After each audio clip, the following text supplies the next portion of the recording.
এবারে তোরা এরকম করেছিস বেটা ওগুলো তো একটা কাহিনী করতে কি কাহিনী করছিস? এবারে একটা মাছ কাম দিতে না দেখলে না অবাক হয়ে যাবি আয় তাড়াতাড়ি আয় চালু চালু।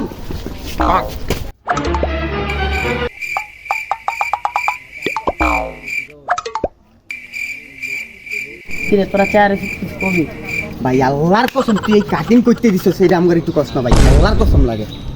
আসলে তোরা এটাই বুঝদি না বেটা। ওই যে বট গাছতলার নিচে একটা এসিওয়ালা দোকান আছে, ওইটার থেকে আমি এই কাঠটা মাইরেছি। ওই যে আমগো বট গাছ তলায় এসি ওয়ালা হ্যাঁ। দোকান, এটার তলে তোরা কাটবি? হ্যাঁ ভাই আয় আমরা কাটবো হ্যাঁ ভাই। আয় আয় বরগাছ কলা আরে ভাই ওরা বট গাছতলা ভাইবো থেকে, আমি তো কাটছি আম গাছতলা। ও কি করে দিলাম আমি, আরে খাইবো।